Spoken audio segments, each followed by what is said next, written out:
Salut à tous. Bon, nouveau format vidéo, soyez indulgents, c'est la première fois que c'est un test avec mon cher whiteboard. Aujourd'hui, je vous parle au nom du Bachelor de l'Est. On va voir ensemble une chose très simple aujourd'hui. Déjà, on va corriger la petite faute que j'ai fait là, que j'ai apprise hier. Le succès des hommes français à l'étranger.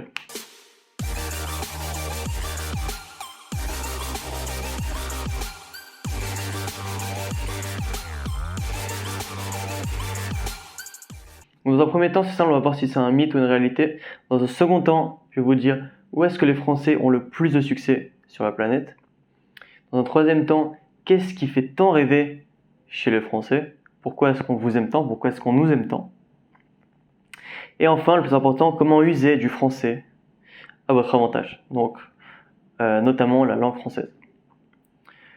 Tout simplement, est-ce un mythe, est-ce une réalité? J'ai envie de commencer par vous raconter quelques petites histoires en vous donnant quelques exemples. Ça fait déjà plus d'1 an que je vis en Ukraine. J'ai voyagé dans beaucoup de pays d'Europe de l'Est. J'ai voyagé dans énormément de pays dans le monde. J'en ai fait plus de 33 à l'heure d'aujourd'hui. Et j'ai envie de vous raconter une petite histoire. C'était l'année dernière au mois d'août.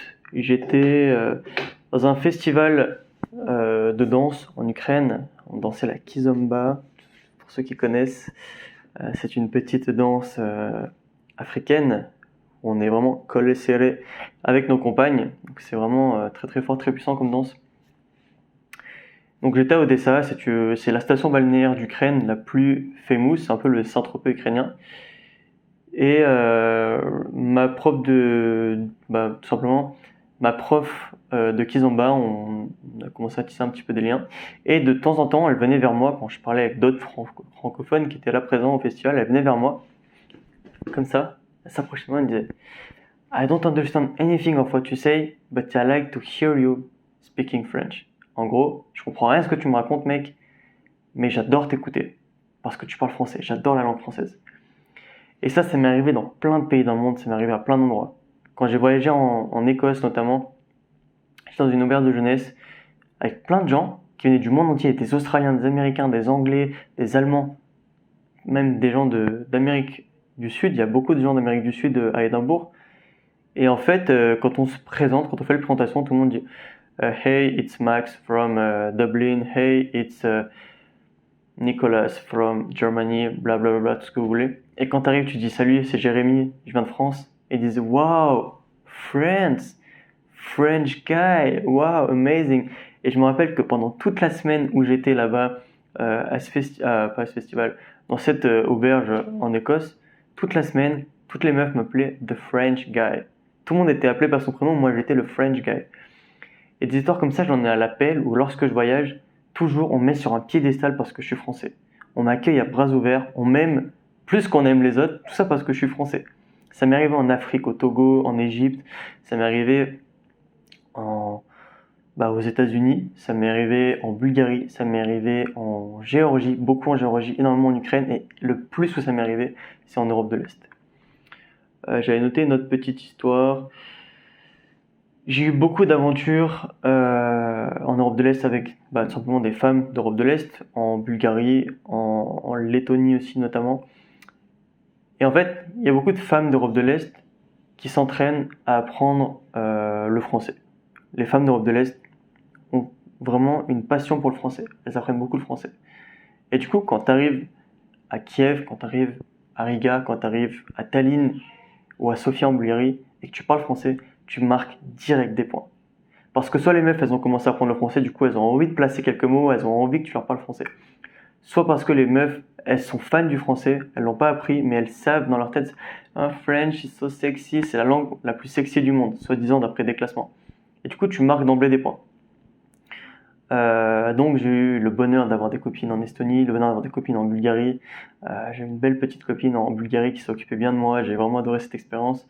J'ai aussi rencontré une danseuse lettonne. Enfin bref, j'ai eu beaucoup d'expérience avec des femmes en Europe de l'Est. Où est-ce que les Français ont le plus de succès? Du coup, je pense que vous l'avez compris là dans ce que je suis en train de vous raconter, en Europe de l'Est notamment. Très beaucoup, je me rappelle avoir voyagé dans les pays baltes, quand on arrive à Riga ou à Vilnius, c'est impressionnant à quel point les noms des enseignes, alors les gens parlent pas français en dans les pays baltes. Pourtant, vous allez rencontrer un phénomène assez frappant, c'est qu'il y a beaucoup de devantures de magasins, de coiffeurs, de restaurants qui portent des noms français. Ça peut être au Petit Jésus, la boulangerie de François, ou même ici à Kiev, une boulangerie qui s'appelle François. Bon, vous me direz, c'est boulangerie, c'est logique, mais il y a plein de restaurants qui ont des noms français, des bars qui ont des restaurants des noms français, plein de lieux qui ont des noms français. Et donc, de suite, tu dis, ah ouais, on est français, on pèse, quoi. On est ici, bah putain, c'est cool, quoi. On a des références à la France. Ici, par exemple, en Ukraine, il y a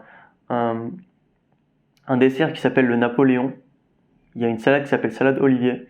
Et du coup, c'est marrant parce que les Ukrainiens sont persuadés que tout ça vient de France, mais ça vient pas de France. C'est des Ukrainiens qui ont donné des noms français pour surélever la manière dont on allait le voir, leur plat, par exemple. Donc c'est assez stylé, quoi. Donc ouais, franchement, bien que j'ai voyagé dans beaucoup de pays dans le monde et que j'ai très souvent été accueilli à Bruxelles parce que j'étais français, j'ai souvent été en mode wow, French, so cool. En Europe de l'Est, c'est quand même un niveau au-dessus. En Ukraine, en Bulgarie, en Estonie, j'ai fait quoi aussi même en Hongrie, dans les pays baltes, en Géorgie, ouais, je pense que je l'ai déjà dit, mais c'est quand même très frappant en Europe de l'Est. Ensuite, qu'est-ce qui fait tant rêver chez le français? Donc j'ai noté plusieurs choses, vous allez le savoir vous aussi, c'est la cuisine. On est réputé pour avoir la meilleure cuisine au monde. On se contente pas juste de bouffer des burgers ou des trucs. Putain, quand j'ai voyagé à Londres, c'était dur de bien manger, hein. C'était des hamburgers, des frites, des kebabs, que de la junk food. Et en Ukraine, c'est pas, il y a que de la junk food partout, à moins qu'on aille dans un restaurant français. Donc ça, c'est très courant. Également, on a la danse. Je sais pas pourquoi on est réputé pour être des bons danseurs. Quand j'allais dans les festivals de danse en Europe de l'Est, encore une fois, dès que je disais que j'étais français, de suite j'avais une pression de ouf parce que soi-disant, comme j'étais français, je dansais super bien. Bon, ça vous le savez pas forcément, mais je vous le dis. Voilà, les Français sont réputés pour être de bons danseurs. Le romantisme, on est supposé être romantique. Donc il y a des cons qui disent que, soi-disant, les Français puent, mais ceux qui connaissent bien les Français, ils nous prennent pour des hommes romantiques. Et du coup, les femmes, elles ont ce petit désir de rencontrer des hommes français et d'être entre guillemets bien traités. Voilà, on va être des hommes aimables, on va leur ouvrir la porte, on va leur servir le vin, on va leur faire à manger, etc., etc. D'ailleurs, en parlant de faire à manger, je vous le dirai juste ensuite, mais c'est ce que je vous révéler juste ensuite. Et puis la langue, ah oui, la langue française. Vraiment, les femmes adorent la langue française, je vous le dis. Et puis le vin français, voilà, quand on va voir un homme français, on sait qu'il va nous servir du bon vin, il va nous emmener dans un bon bar à champagne, il va nous mettre une petite musique un petit peu à l'ancienne pour nous faire danser. Voilà, la France, c'est le French cancan, c'est vraiment plein de belles choses, quoi. C'est pas juste manger de la malbouffe et puis voilà, quoi. Français, on est sur un piédestal, les gars. Parce que Napoléon, parce que Zidane, parce que Chirac, parce que tout ce que vous voulez, mais on a une belle histoire, la France. La France, c'est une belle histoire. Aujourd'hui, la France est en décadence totale, mais la France a une belle histoire, il faut le savoir, les gars. Et dans l'univers collectif, dans l'esprit collectif, la France est restée un beau pays, est restée un grand pays, une grande nation, une belle nation, une nation conquérante. Et la France a beaucoup inspiré le monde, aujourd'hui, c'est encore dans l'esprit des étrangers. Et dernièrement, comment user du français à votre avantage? Alors voici ce que vous pouvez faire par exemple. Moi ce que j'ai employé en Bulgarie, c'était proposer à ma petite copine, avant que ce soit ma copine, qu'elle vienne à la maison, que je lui cuisine un bon petit plat ou que je lui fasse un bon petit massage. Bon, on n'a pas besoin d'être français pour faire des massages, bien que le champ lexical du massage, c'est français. En anglais, on dit masseur, on dit massage. Donc oui, c'est français aussi le massage. Mais voilà, quoi, proposer tout simplement de cuisiner à la fille.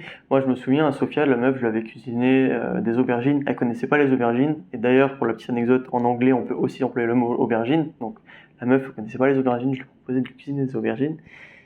Et ce qui s'est passé, c'est que, petit à petit, voilà, le massage, les aubergines.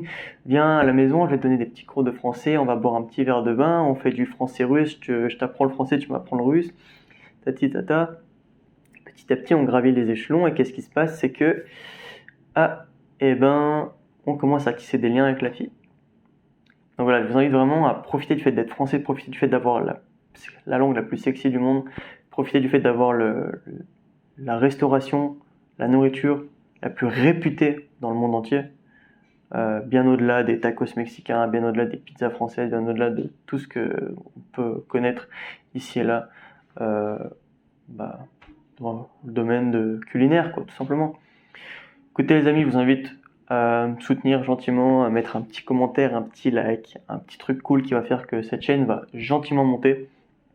Puis vous allez voir quelques liens en description, notamment le programme Le Bachelor de l'Est, pour rejoindre les Bachelors de l'Est, rejoindre le groupe des conquérants qui vont venir chercher leurs femmes en Europe de l'Est. Et puis pour ceux qui le veulent, vous la ramenez en France. Pour ceux qui en ont marre de la France, vous venez vous installer à Kiev, je vous aide à vous installer, je vous aide à trouver votre appartement, je vous aide à faire des super investissements immobiliers. Je vous aide à réduire vos taxes beaucoup plus qu'en France, parce qu'en France, on se fait déglinguer par les impôts. Et je vous aide surtout à rencontrer la femme de votre vie et la femme qui sera la future femme de la future mère de vos enfants. Ou bien je peux vous aider à rencontrer plus de femmes si vous avez envie de créer votre harem de femmes. Parce qu'il y en a, ils ont envie de rencontrer la mère de leurs enfants. D'autres ont envie de juste se taper des meufs.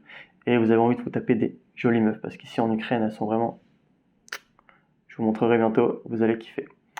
Bon, c'est la fin de cette vidéo. À plus.